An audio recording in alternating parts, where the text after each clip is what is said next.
귀한 자리 허락해 주신 하나님과 송원교회 모든 성도님들 또 조경래 담임 목사님께 감사를 드립니다.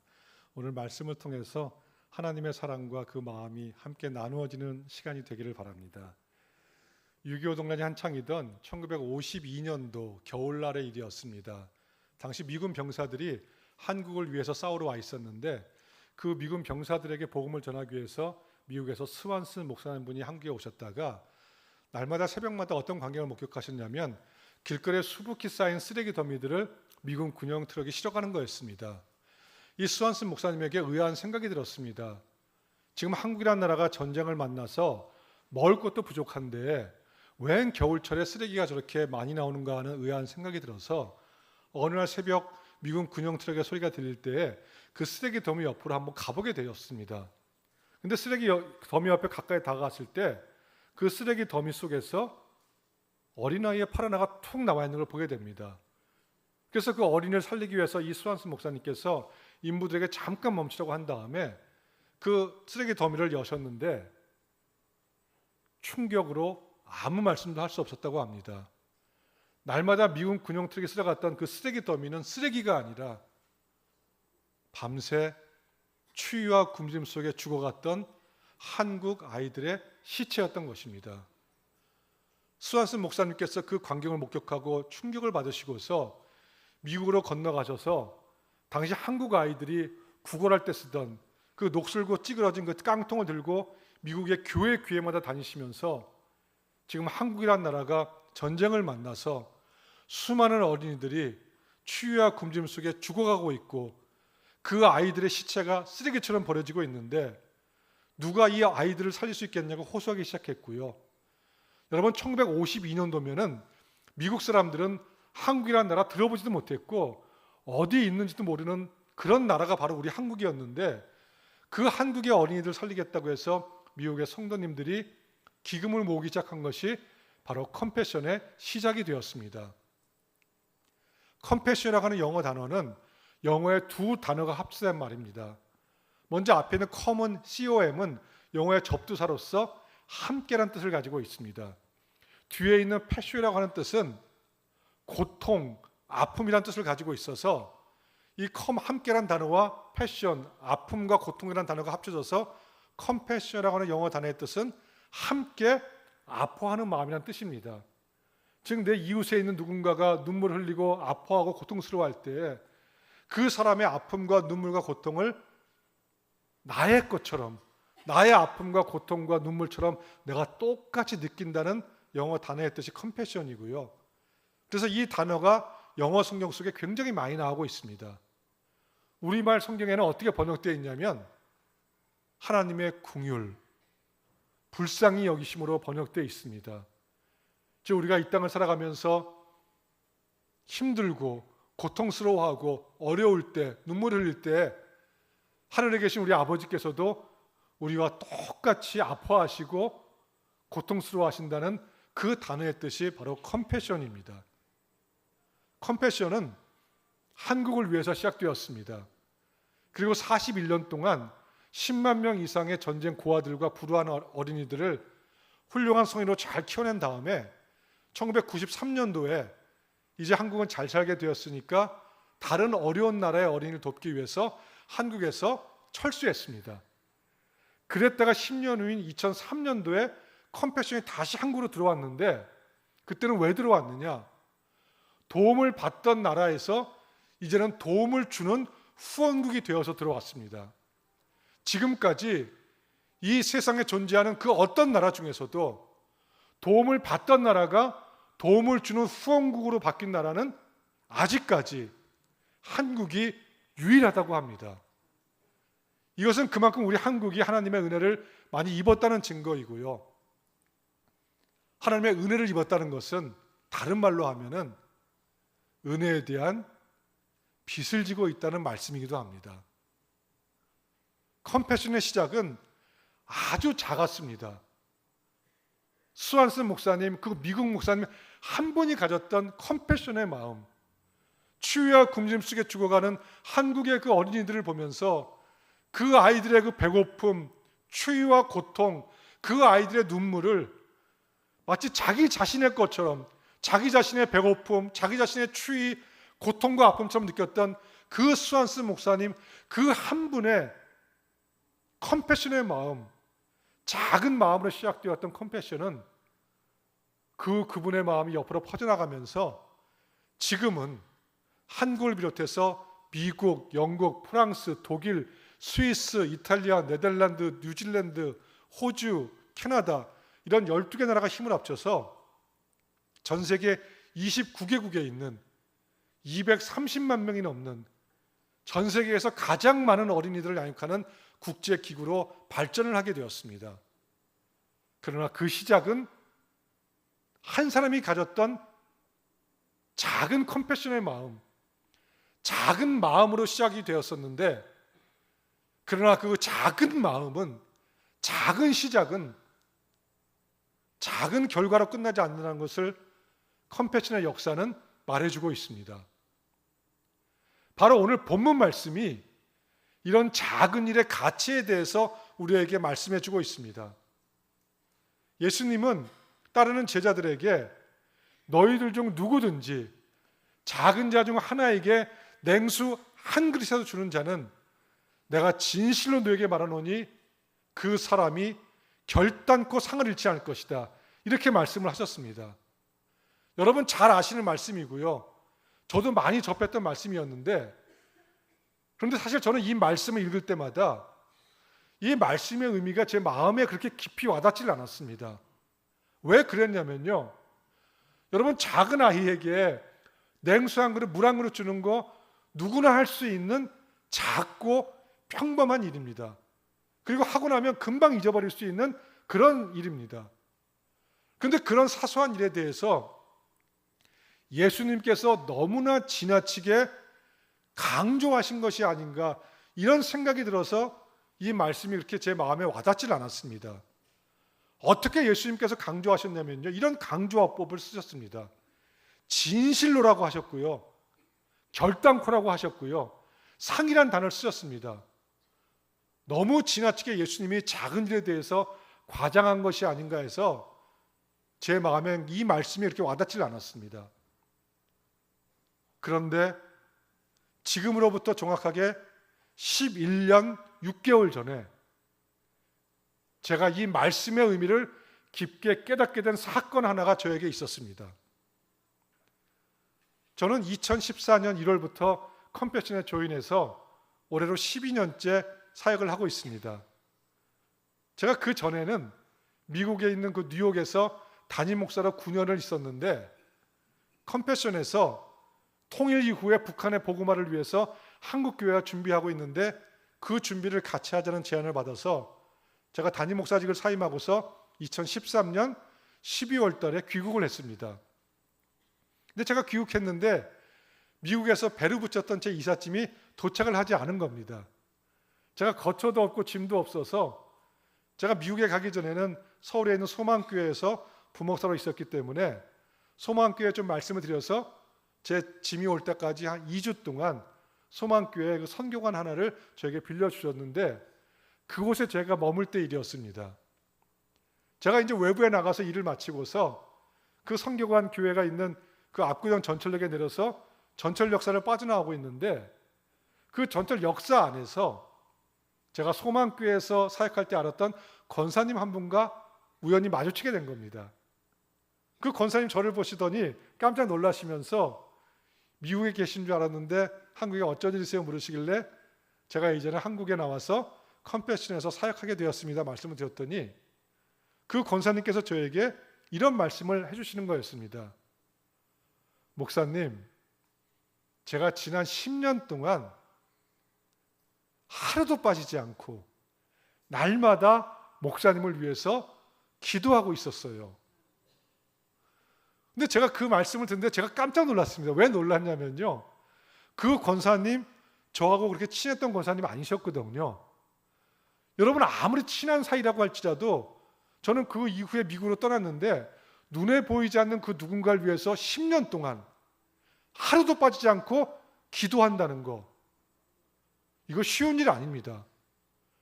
그런데 눈에 보이지 않는 저를 위해서, 친하지 않은 저를 위해서 10년 동안 날마다 기도하셨다고 하니까 제가 그게 의아해갖고 권사님한테 아니 권사님 왜 저를 위해서 10년 동안 날마다 기도하셨어요? 여쭈었더니 권사님이 저에게 이런 말씀을 전해주는 거였습니다.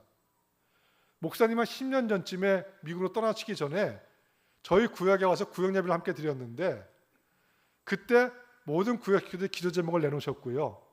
권사님은 아주 어린 손자가 있는데 그 손자가 아토피로 심하게 고생한다는 그런 기도 제목을 내놓으셨다는 겁니다.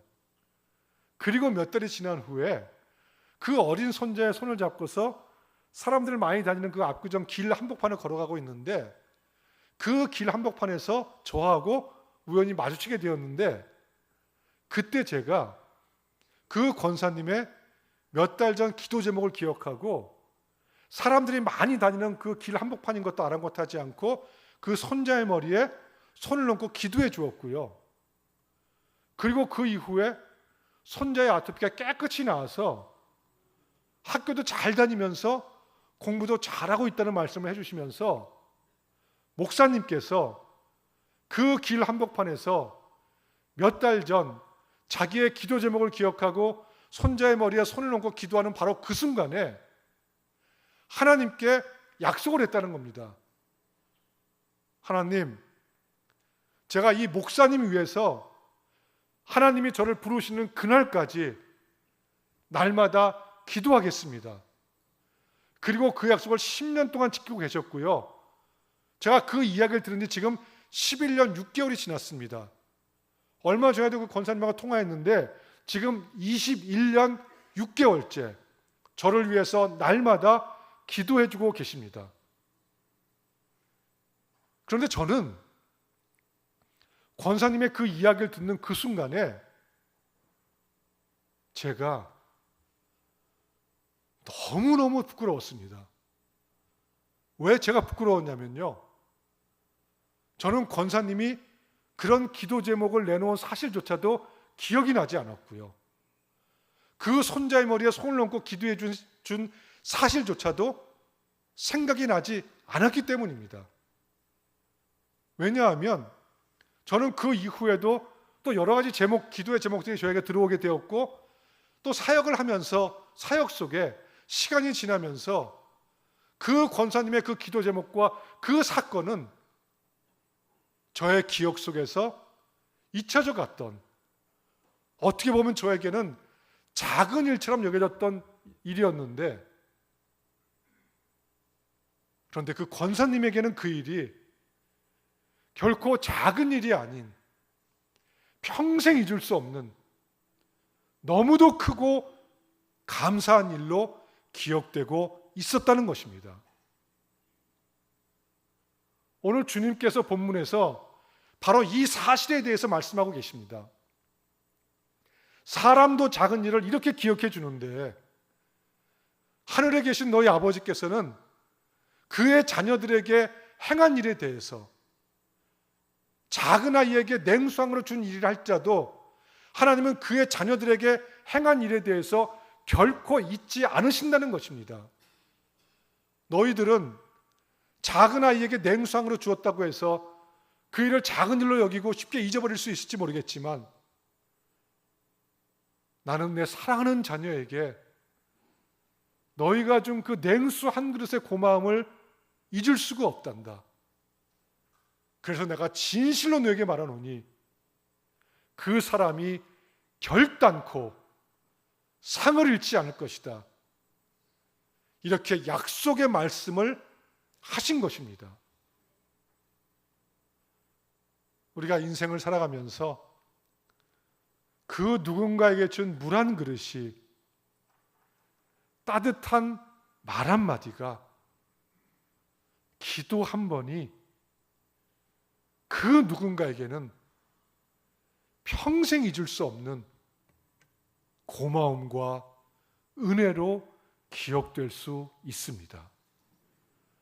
그래서 예수님께서 작은 아이에게 물 한 그릇 준 것까지도 반드시 기억하시겠다는 말씀을 하신 것입니다.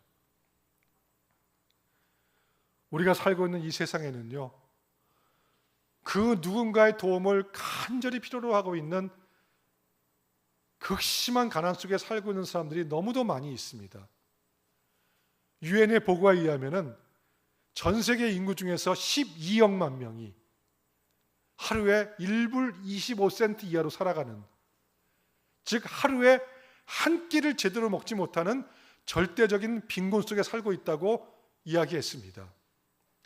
그리고 그 가난의 문제를 해결하기 위해서 세상의 모든 나라들과 수많은 NGO 단체들이 빵과 돈으로 그 가난을 해결해 보겠다고 지금까지 노력했지만은 이 세상의 그 어느 곳에서도 그 막대한 빵이나 돈으로 가난의 문제가 해결된 곳은 단 한 곳도 없습니다. 왜 이 세상에 존재하는 가난은 빵이나 돈의 문제로 해결되지 않고 있는 것일까요? 그것은 이 세상에 가난이 있게 만든 그 근본적인 원인이 해결되지 않고 있기 때문에 그렇습니다. 왜 이 세상 속에 이런 가난의 문제, 우리가 설명할 수 없는 고난의 문제, 고통의 문제, 질병의 문제가 이 세상에 왜 존재하게 되었습니까? 그것은 바로 사람이 하나님 앞에 죄를 짓는 그 순간에 하나님과 인간 사이의 영적인 단절이 이루어지면서 이 세상 속에 가난의 문제, 고난의 문제, 고통의 문제, 질병의 문제가 들어왔기 때문에 이 가난의 문제를 근본적으로 해결하기 위해서는 다시 우리가 복음으로 돌아가야 됩니다. 여러분, 세상에 사는 모든 사람들이 복음을 알고 복음적으로 살아간다고 한다면은 이 세상에 가난은 존재할 수가 없습니다. 그래서 컴패션은 230만 명이 넘는 어린이들을 양육하면서 아이들에게 빵만 주는 구제 구호가 아니라 더 힘이 들더라도 아이들에게 반드시 복음이 무엇인지를 알려주고, 그래서 예수 그리스도와 함께 인생을 살아갈 수 있도록 그렇게 아이들을 양육하고 있습니다. 바로 이 점이 컴패션이 전 세계에서 유일무이하게 하는 사역입니다.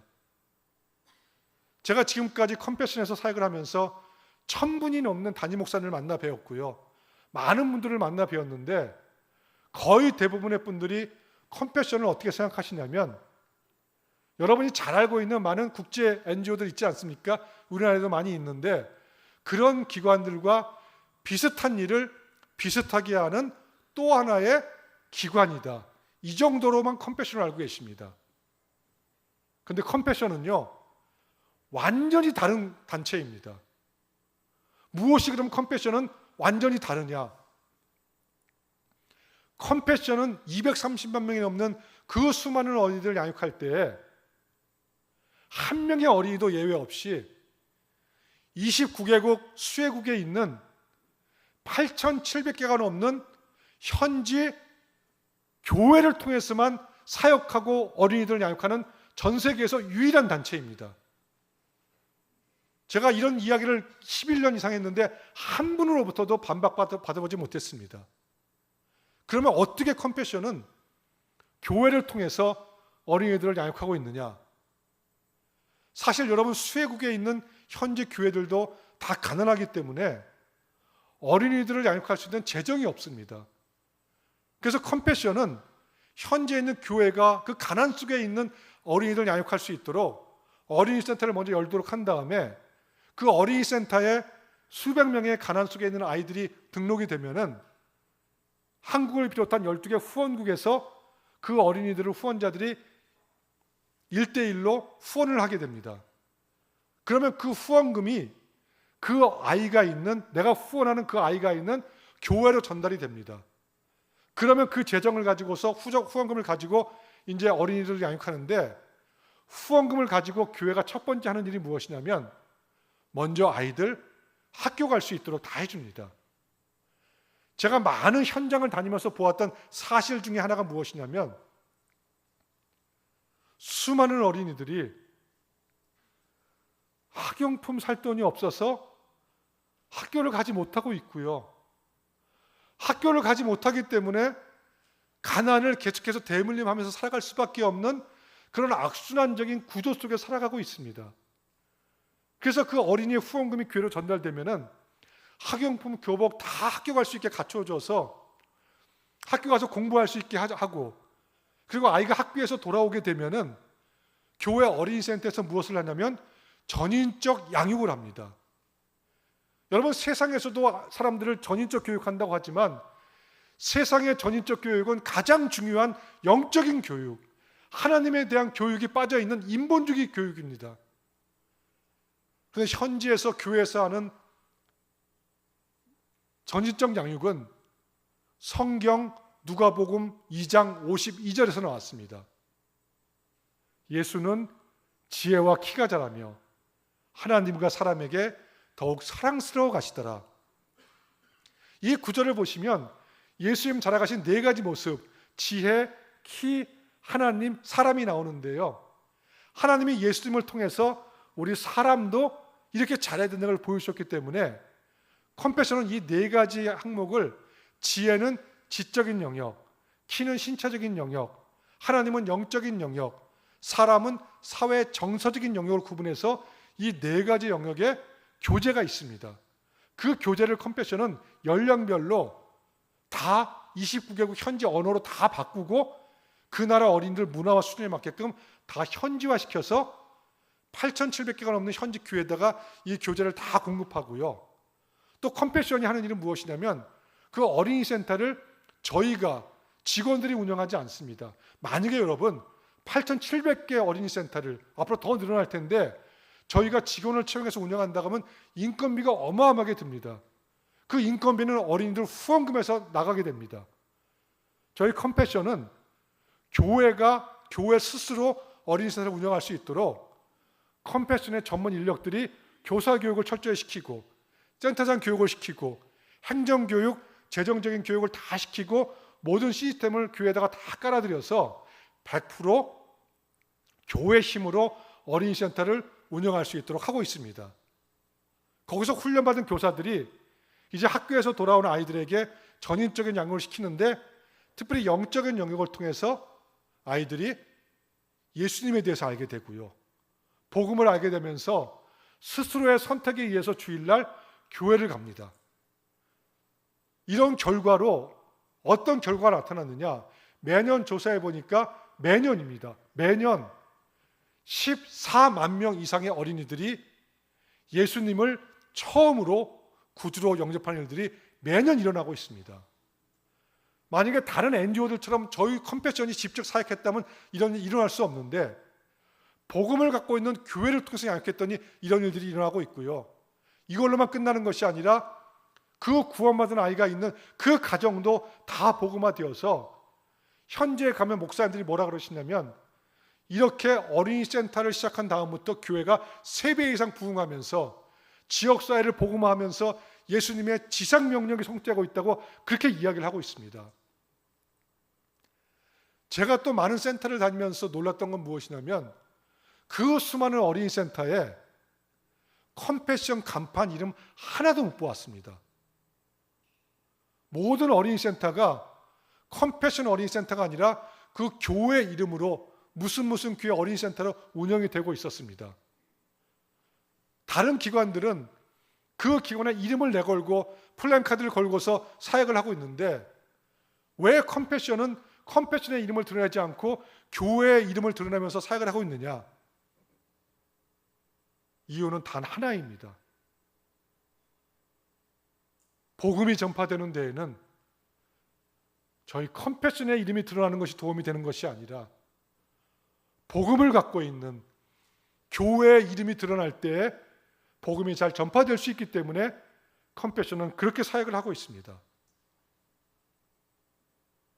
전 세계 대부분의 나라들과 수많은 NGO 단체들이 공통적으로 하는 일이 무엇이냐면 구제구호입니다. 막대한 돈을 들여서 구제구호를 하고 있는데 여러분 혹시 이런 생각 해보신 적 있는지 모르겠어요.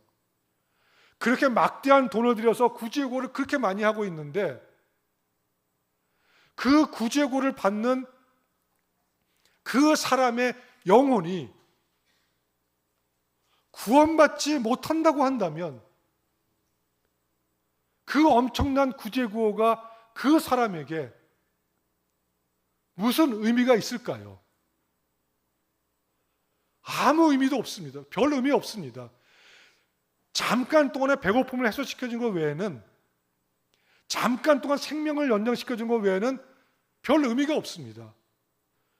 여러분, 배부른 사람이나 배고픈 사람이나 부유한 사람이나 가난한 사람이나 모든 사람들에게 정말로 필요한 것이 무엇이냐면요, 그것은 영원한 생명을 줄 수 있는 복음입니다. 세상의 것 다 누리고 살아도요, 이 복음 갖고 있지 않으면 그 사람 다 껍데기만 갖고 있는 겁니다.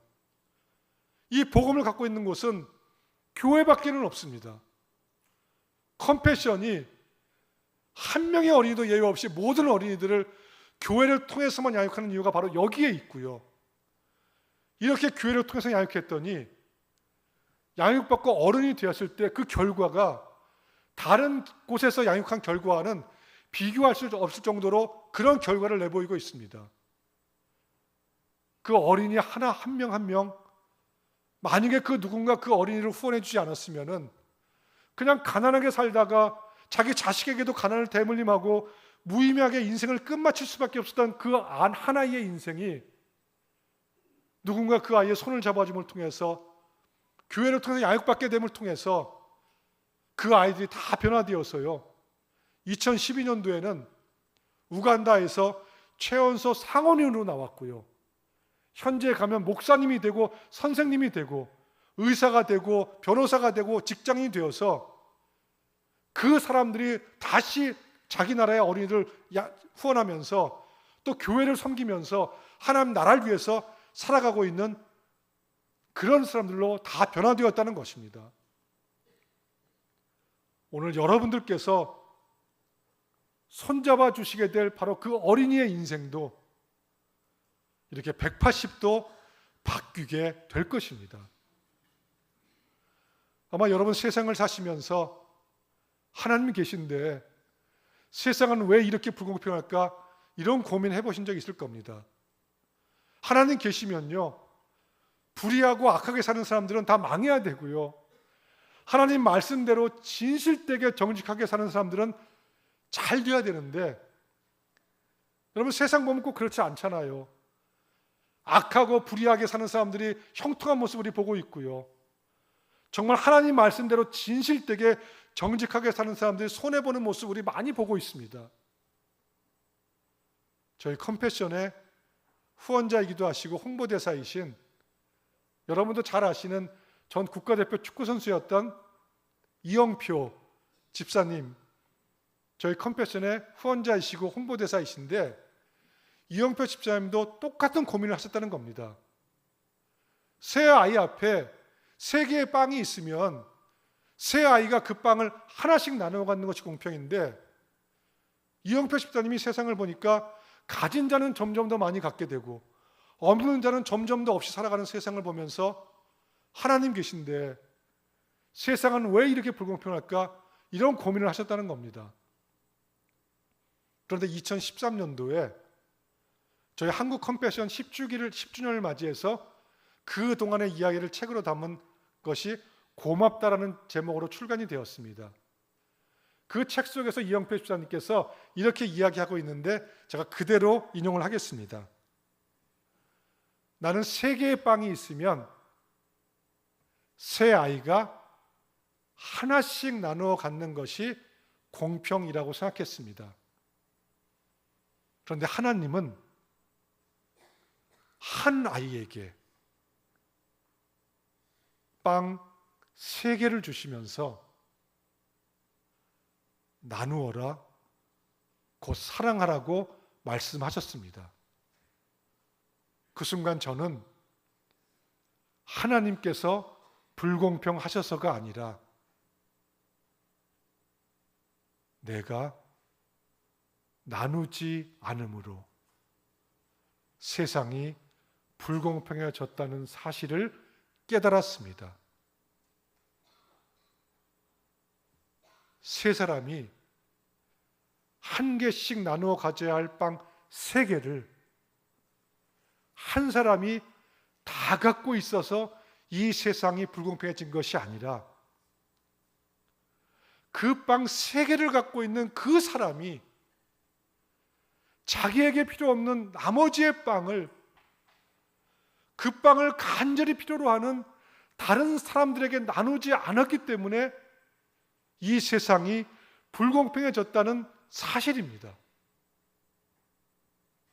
이영표 집사님은 이 사실을 깨달은 다음부터 자기가 더 많이 갖고 있는 빵을, 아니 더 정확히 이야기하면 하나님께서 나눔의 삶을 살라고 자기에게 더 맡겨주신 빵을, 그 빵을 필요로 하는 다른 사람들에게 나누는 삶을 살기로 결심을 하시고 지금까지 그러한 삶을 실천하고 계십니다.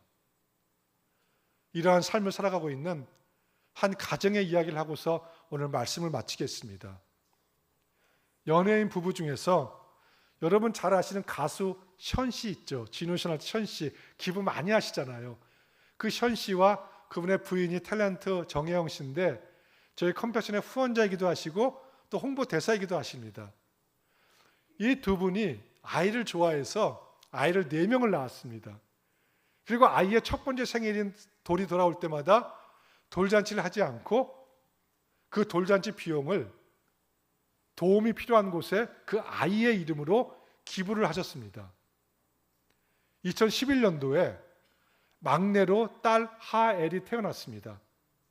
그리고 1년이 지나서 이제 막내딸 하엘의 생일이 돌아왔는데 이런 고민이 생기셨다고 합니다. 우리 아이들은 생일 잔치를 하지 않았는데 막내가 여러분 딸이니까 얼마나 이뻤겠습니까? 그냥 막내 하나만큼은, 하나 정도는 그냥 돌상도 차리고 돌잔치 하면서 사진도 찍고 좀 기념을 남기면 좋지 않겠는가, 이런 생각이 들어서 기도를 했답니다. 그 문제를 가지고. 근데 역시 결론은 돌잔치를 하지 않는 것으로 결론이 나시고 2천만 원을 딸 하엘의 이름으로 연대 세브란스 병원에 기부를 하셨다고 합니다. 그리고 그 2천만 원을 통해서 당시 심장병에 걸렸는데 돈이 없어서 수술을 받지 못하는 4명의 어린이들 수술비로 쓰여서 4명의 생명을 살리게 되었다고 합니다. 현 씨는 나중에 딸 하엘이 커서 아빠, 나는 돌잡이를 할 때, 돌잡이 아시죠? 돌상에다가 연필, 청진기 돈 넣고 집게 하는 거. 아빠, 나는 돌잡이를 할 때 무엇을 잡았어요? 이렇게 딸이 묻는다면 딸 하엘에게 이렇게 대답해 주겠다고 말씀하셨습니다. 너는 도움이 필요한 내 이웃의 손을 잡아 주었어. 기도하겠습니다. 하나님 아버지, 작은 아이에게 물 한 그릇 준 것까지도 기억하시겠다고 말씀하셨습니다. 저희도 이 세상을 살아가면서 부족하다고 느낄 때가 참 많이 있고 필요한 것이 있다고 느낄 때가 참 많이 있지만, 그러나 저희들보다 더 절박하게 그 누군가의 도움의 손길을 기다리고 있는 그 어린이의 손을 하나님을 대신해서 잡아줄 수 있는 저희가 될 수 있도록 인도하여 주시옵소서. 예수님의 이름으로 기도드립니다. 아멘.